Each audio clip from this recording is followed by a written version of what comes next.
అందరికీ praise the lord. నా పేరు మోషే. నేను ఈ గత 23 ఇయర్స్ అంటే చిన్నప్పటి నుంచి నేను ఈ చర్చి నుంచే ఉన్నాను. Like initially good shepherd school చర్చ్‌లో ఉంటుండే గదా! సో, అక్కడి నుంచనమాట. సో, ఆహ్, త్రూ అంటే చిన్నప్పటి నుంచి ఇప్పుడు దాకా ఒక జర్నీ నా లైఫ్ ఇక్కడ చర్చ్‌లో ఎలా ఉందంటే ఆహ్, సో, అక్కడ మన స్కూల్‌లో ఉన్నప్పుడు మా స్కూల్ ఎదురుంగానే మా చర్చ్ అనమాట. Every Sunday, every first Sunday వచ్చినప్పుడు ఒక పండగ, ఒక సందడిలా ఉండేది. అండ్ ఆఫ్టర్ ఆఫ్టర్ మనం ఇక్కడికొచ్చాము పెనియల్ చర్చ్. సో, ఇక్కడ కూడా నేను చాలా నేర్చుకున్నాను. అండ్ నేను ఆబ్వియస్‌లీ అక్కడ వాలంటీర్, ఇక్కడ నేను వాలంటీర్ ప్లస్ మీడియా టీమ్‌లో ఉండేవాడిననమాట. So, photos and social media అది ఎడిటింగ్ ఇవన్నీ చేసామనమాట.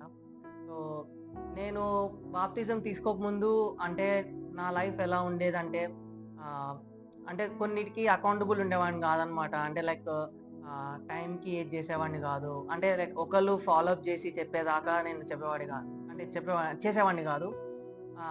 అదే విధంగా తర్వాత కానీ ఎండ్ ఆఫ్ ద డే చేసేవాడిని. కానీ టైంకి గాదు. అదొకటి. తర్వాత ఇంకా అండ్ నా స్టడీ విషయంలో గానీ, నేను చాలా స్ట్రగుల్స్ ఫేస్ చేశా. From my schooling. సో, నాకు ఒకసారి స్కూలింగ్ నుంచొస్తే 10థ్ క్లాస్‌లో నాకు హిందీ గాని, కొన్ని సబ్జెక్ట్ నాకు ఇవి అయ్యేవి గాదు. కొంచెం డల్లర్ అనమాట.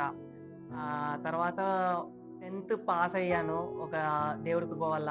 అదయిపోయిన తర్వాత మళ్ళీ ఇంటర్మీడియేట్ జాయిన్ అయ్యాను. ఇంటర్మీడియేట్‌లో గూడా first year and second year మంచి మార్క్స్‌తో పాస్ అయ్యా. మళ్ళీ ఇంటర్మీడియేట్‌లో గూడా చూసుకుంటే సాంస్క్రిట్‌ల నాకు చెప్పాను గదా! హిందీ రాదు. అదే విధంగా సాంస్క్రిట్ గూడా రాదు. కానీ నేను ఎట్లా పాస్ అయ్యానో దేవుడికే అంటే మొత్తం దేవుడి కృప. అదే విధంగా దాని తర్వాత డిగ్రీలో నేను సీట్ కోసం కొంచెం స్ట్రగుల్ అయ్యాననమాట. అంటే ఆహ్, అప్లికేషన్స్ అయిపోయినాయి. మళ్ళీ నేనేమో నాకు సీట్ రాలేదు. నేను మా నాన్న లిటరల్లీ 1 వీక్ కాలేజ్ చుట్టూ తిరిగాము. తర్వాత పాస్టర్ అంకుల్, కొందరు చర్చ్ మెంబర్స్, ఫ్రెండ్స్ వాళ్ళ వల్ల ఒకరోజు సీట్ దొరికింది. దొరకడం గూడా మొత్తం దేవుడి కృప. అదయిపోయాక ఇంకా డిగ్రీ మొత్తం 3 ఇయర్స్ మంచి మార్క్స్‌తో పాసయ్యా. మళ్ళీ దేవుడి కృపతో మళ్ళీ ఒక ప్లేస్‌మెంట్ ఇచ్చాడు కాలేజీ నుంచే. అది నైట్ షిఫ్ట్. నా నైట్ షిఫ్ట్ అయినా గానీ మంచి కంపెనీ ఇచ్చాడు. మంచి ఫ్రెండ్స్ దొరికారక్కడ.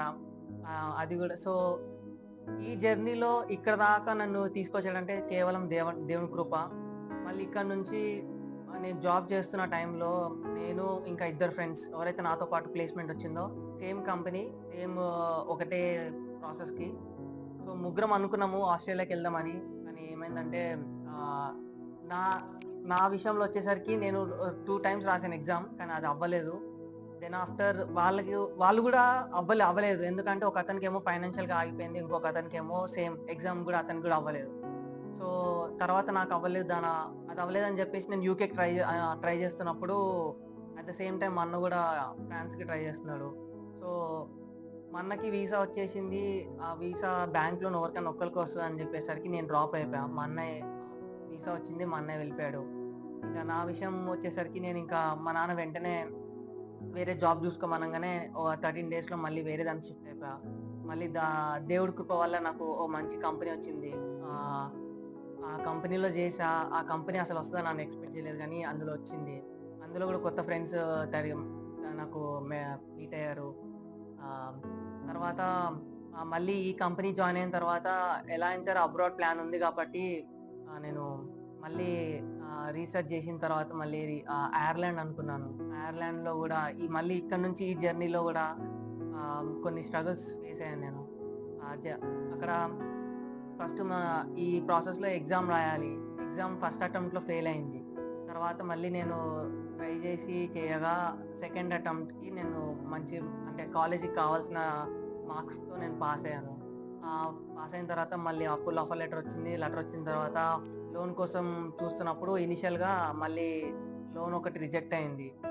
అది రిజెక్ట్ అయిన తర్వాత మళ్ళీ 2 వీక్స్ నేను ఆగస్ట్ ఫస్ట్ లోపు నేను ఫీ పే జేయాలి. కానీ ఏమైందంటే అది లోన్ రాకపోయేసరికి అంటే టైంకి పే చేయలేకపోయా. సరే ఇనీషియల్‌ది రిజెక్ట్ అయిన తర్వాత 2 వీక్స్ ఆగి మళ్ళీ నేను నెక్స్ట్ దానికి అప్లై చేశా. అది అప్లై చేసిన తర్వాత ఆ బ్యాంక్ వాళ్ళు మొత్తం డీలే చేసుకుంటూ వచ్చారు. అసలు నాకు ఈ ప్రాసెస్‌లో ఇంకా దేవుడిని నేను నాకెందుకు ఇయన్నీ జరగాలి? లేకపోతే ఎందుకు నాకు అని అనుకుంటా ఉన్నాను. ఆ టైంలో నాకొక రియలైజేషన్ వచ్చింది. ఇవన్నీ నాకే జరుగుతున్నాయంటే దేవుడు నిన్నెంచుకున్నాడు కాబట్టి నీకు జరుగుతున్నాయి. అంటే నీకు ఏదో ముందు ఒక పెద్ద మిరాకిల్ గాని, ఒక పెద్ద అద్భుత కార్యం చేయబోతున్నాడని అనుకున్నాను. ఆ సమయంలో ఇంక అయినా గాని నేను స్టిల్ ఫెయిత్‌తో ఉన్నా. అంటే నా సైడ్ నుంచే కాకుండా మా నాన్న గాని, మా బాబాయ్ గాని, లోన్ ఎవరైతే ఇప్పిస్తున్నారో అతను గాని పుష్ చేస్తా ఉన్నారు. వచ్చేస్తది, వచ్చేస్తది అనుకుంటా. అండ్ మా చర్చ్ ఫ్యామిలీ మెంబర్స్ వీళ్ళు గూడా ప్రతిరోజు ప్రేయర్ కోసం అంటే ప్రాసెస్‌లో ఏదైతే స్ట్రగుల్ వస్తుందో ప్రతి దాని గురించి వాళ్ళు ప్రేయర్ చేసుకుంటూ వచ్చారు. అండ్ సో ఒకరోజు ఇంకా లోనొచ్చింది. అంటే శాంక్షన్ అయింది. అమౌంట్ డిస్బర్స్‌మెంట్ అయింది. కానీ అదెప్పుడయిందంటే, నేను ఫీ పే చేయాల్సింది ఆగస్ట్ 1కి. కానీ నాకు లోన్ అమౌంట్ డిస్బర్స్ అయింది ఆగస్ట్ 2కి. ఇంకా అదయ్యేసరికి స్టిల్ మా కన్సల్టెన్సీ వాళ్ళు ఇంకా ఉంది, టైమ్ ఉంది, పే చేయండి అని అనంగానే ఇంక మళ్ళీ అమౌంట్ పే చేసాము. తర్వాత అదయిపోయిన తర్వాత మళ్ళీ నెక్స్ట్ వచ్చేసరికి స్పాన్సర్స్ దగ్గర కొంచెం ఇబ్బందయింది. అది ఇబ్బందయ్యేసరికి మళ్ళీ ఇంకా నేనేంటంటే ఇంకా గివ్ అప్ ఇచ్చేసా. నాకవ్వట్లేదు. ఎందుకు నాకు ఇయన్నీ ఎందుకు నాకు ఏదన్నా జాబ్ జూసుకొని మంచిగా నేను హ్యాపీగా ఉండొచ్చు. ఇక్కడే ఏదో ఒకటి అంటే రొటేషన్‌గా నేను ఎంబీఏ ఇక్కడ జేసుకోవచ్చు అని అనుకుంటా ఉన్నాను. కానీ ఇంకా దేవుడు ఎలా అంటే ఏది జేసినా గానీ అది మీ ఎక్స్‌పీరియన్స్ కోసం అదే విధంగా ఇప్పుడు సింపుల్‌గా అయిపోతే దాంట్లో నో యూజ్. నువ్వు ఇన్ని స్ట్రగుల్స్ వచ్చావంటే దాని తర్వాత ఒక ఫలితం ఉందనని చెప్పుకుంటా నాకు నా జీవితంలో జరిగిందనమాట.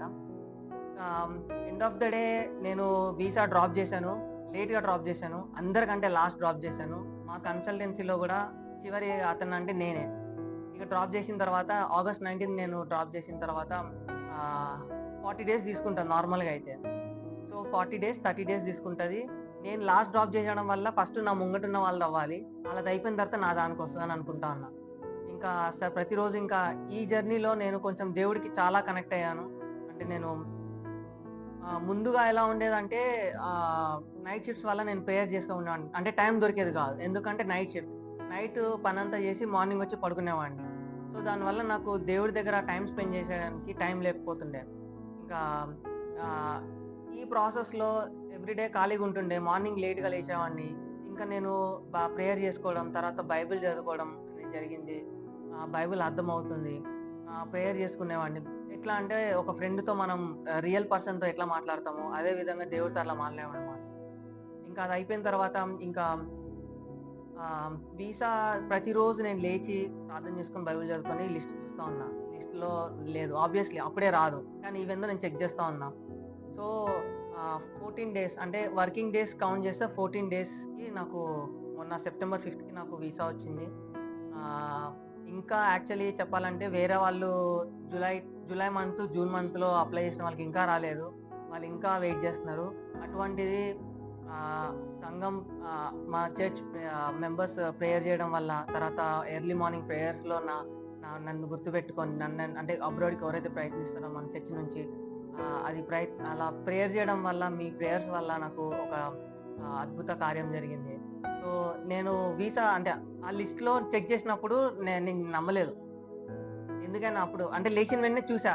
మళ్ళీ కళ్ళు నలుపుకొని మళ్ళీ నేను వెంటనే ఆహ్, మళ్ళీ ఆ వెబ్‌సైట్‌లోకెళ్ళి మళ్ళీ షీట్ డౌన్‌లోడ్ చేసి మళ్ళీ నా నంబర్ చెక్ చేస్తే నా నంబర్ ఉంది.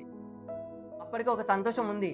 కానీ ఎందుకైనా సరే కన్ఫర్మ్ చేసుకుందాము అని చెప్పేసి మళ్ళీ మా ఫ్రెండ్‌తో చెక్ చేసుకున్న తర్వాత ఇంకా అది కన్ఫర్మ్ అయింది. సో, ఈ ప్రాసెస్‌లో నేను అంటే ఐ మీన్ ప్రాసెస్ అంటే లైక్ ఈ జర్నీలో నాకు దేవుడు ఏం నేర్పించాడు, ఏమి నాకు పాఠం నేర్పించాడంటే ఆహ్, మనకెన్నన్నా ఉండని, మనకెన్నన్నా రాని, అంటే నువ్వు సంతోషంగా ఉండు, నువ్వు బాధగా ఉండు. కానీ దేవుడు అనేవాడు నీకున్నాడు. నీకే కష్టం వచ్చినా గానీ దేవుడు నీకు ఆదుకుంటాడు.